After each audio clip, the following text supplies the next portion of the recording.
ಪ್ರಧಾನಿ ಮೋದಿ ವಿರುದ್ಧ ಕಾಂಗ್ರೆಸ್ ಎಂಎಲ್ಸಿ ನಜೀರ್ ಅಹಮದ್ ನೀಡಿದ ಅವಹೇಳನಕಾರಿ ಹೇಳಿಕೆ ಎಂದೂ ಕೂಡ ವಿಧಾನ ಪರಿಷತ್ನಲ್ಲಿ ಗದ್ದಲದ ವಾತಾವರಣಕ್ಕೆ ಕಾರಣ ಆಗಿತ್ತು.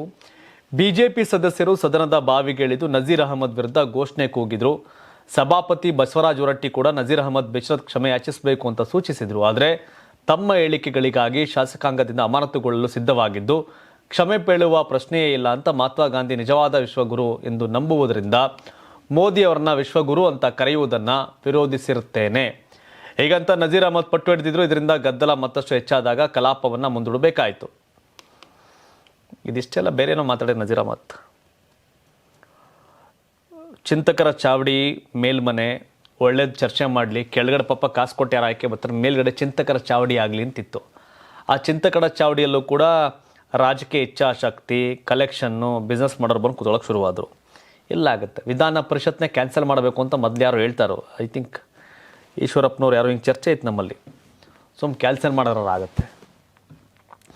ಶಿಕ್ಷಕರ ಕ್ಷೇತ್ರ, ಪದವೀಧರರ ಕ್ಷೇತ್ರ, ಲೋಕಲ್ ಬಾಡಿಯಿಂದ ನಾಮಿನೇಟ್ ಆಗೋರೆಲ್ಲ ಅಲ್ಲಿ ಯಾರೋ ಸೋತವ್ರನ್ನ ತಂದು ಇಲ್ಲಿಗೆ ತಗೋಬರ್ತಾರೆ. ಅಲ್ಲಿ ಯಾರಿಗೂ ಆಶ್ರಯ ತಾಣ ಆಗ್ಬಿಟ್ಟಿದೆ ರಾಜಕೀಯವಾಗಿ. ಹೀಗಾಗಿ ಇದನ್ನು ನಡೆಸೋದು ಸುಮ್ಮನೆ MLA ಅವ್ರಿಗೂ ಅನುದಾನನೂ ಬೇರೆ ಕಡಿಮೆ ಈಗ. ಮೊದಲು ವಿಧಾನ ಪರಿಷತ್ತನ್ನು ಕ್ಯಾನ್ಸಲ್ ಮಾಡಬೇಕು ಅನ್ನೋ ಡಿಮ್ಯಾಂಡ್ ಇತ್ತು, ಇದೆ ಈಗಲೂ. ಮಾಡಿದ್ರಾರ ಆಗುತ್ತೆ, ಸುಮ್ಮನೆ ಟೈಮ್ ವೇಸ್ಟು. ಕಾಂಗ್ರೆಸ್ಸಿಗರಿಗೆ ಸುನಿಲ್ ಕುಮಾರ್ ಓಪನ್ ಚಾಲೆಂಜ್. ಅಬಕಾರಿ ಇಲಾಖೆಯಲ್ಲಿನ ಭ್ರಷ್ಟಾಚಾರ ವಿಪಕ್ಷಗಳಿಗೆ ಬ್ರಹ್ಮಾಸ್ತ್ರವಾಗಿ ಸಿಕ್ಕಿದೆ.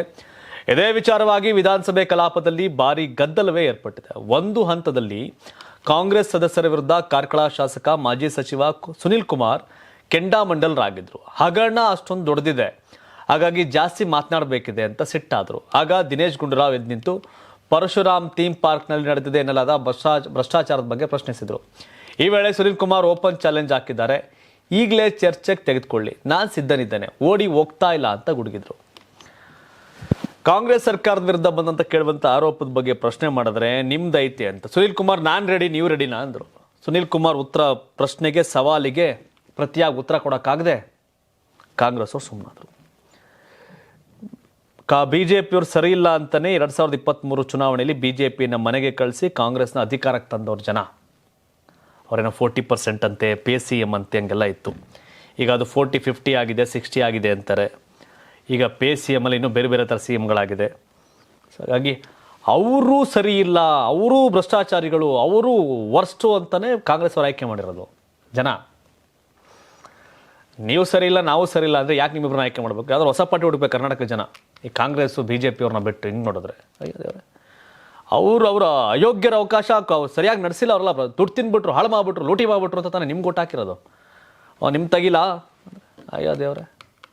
ತಮಿಳುನಾಡು ವಿಧಾನಸಭೆ ಚುನಾವಣೆಗೆ ಇನ್ನೇನು ಕೆಲವೇ ತಿಂಗಳು ಬಾಕಿ ಇದೆ. ಇಂಥ ಹೊತ್ತಲ್ಲಿ ಬಿಜೆಪಿ ಪಕ್ಷಕ್ಕೆ ಅಣ್ಣಾಮಲೈ ಬಿಗ್ ಶಾಕ್ ಕೊಟ್ಟಿದ್ದಾರೆ. ತಮಿಳುನಾಡು ರಾಜ್ಯದ ಎಲ್ಲ 234 ಕ್ಷೇತ್ರಗಳಲ್ಲಿ ಸಂಘಟನಾ ಪ್ರವಾಸ ಹಾಗೂ ಪ್ರಚಾರ ಕಾರ್ಯಕ್ಕೆ ಯೋಜನೆ ರೂಪಿಸಿತ್ತು. ಈ ಯೋಜನೆಯ ಭಾಗವಾಗಿ ಪಕ್ಷದ ಪ್ರಮುಖ ನಾಯಕರಿಗೆ ತಲಾ 4ರಿಂದ 6 ಕ್ಷೇತ್ರಗಳ ಉಸ್ತುವಾರಿ ನೀಡಲಾಗಿತ್ತು. ಅದೇ ರೀತಿ ಅಣ್ಣಾಮಲೈ ಅವರನ್ನ 6 ಕ್ಷೇತ್ರಗಳ ಉಸ್ತುವಾರಿಯಾಗಿ ನೇಮಿಸಲಾಗಿತ್ತು. ಆದರೆ ಈ ನೇಮಕಕ್ಕೆ ಸಿಂಗಂ ಖ್ಯಾತಿ ಅಣ್ಣಾಮಲೈ ರಾಜೀನಾಮೆ ನೀಡಿದ್ದಾರೆ.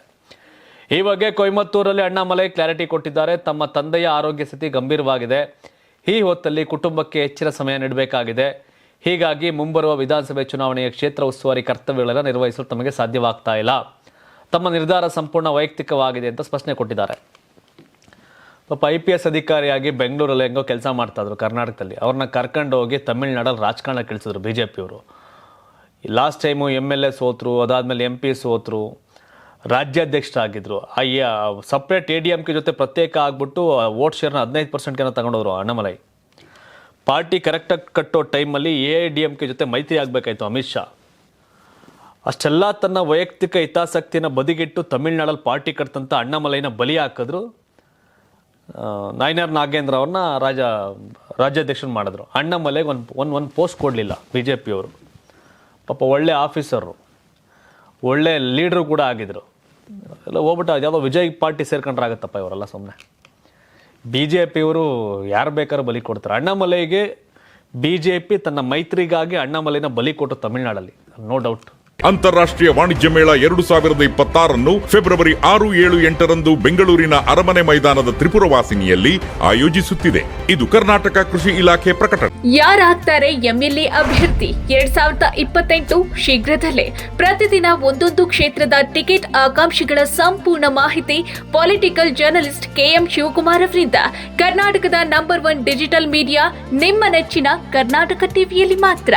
ನೀವು ಸಣ್ಣ ಆಗ್ಬೇಕಲ್ವಾ? ಅದು ಒಂದು ಉತ್ತಮ ಆಹಾರದಿಂದ ಸಣ್ಣ ಆಗ್ಬೇಕಲ್ವಾ? ಪ್ರತಿದಿನ ನಮ್ಮ ಜೀನಿ ಸ್ಲಿಮ್ ನ ಯೂಸ್ ಮಾಡಿ ಯಾವುದೇ ಸೈಡ್ ಎಫೆಕ್ಟ್ ಇಲ್ದಂಗೆ ನೀವು ಸಣ್ಣ ಆಗ್ತೀರಾ.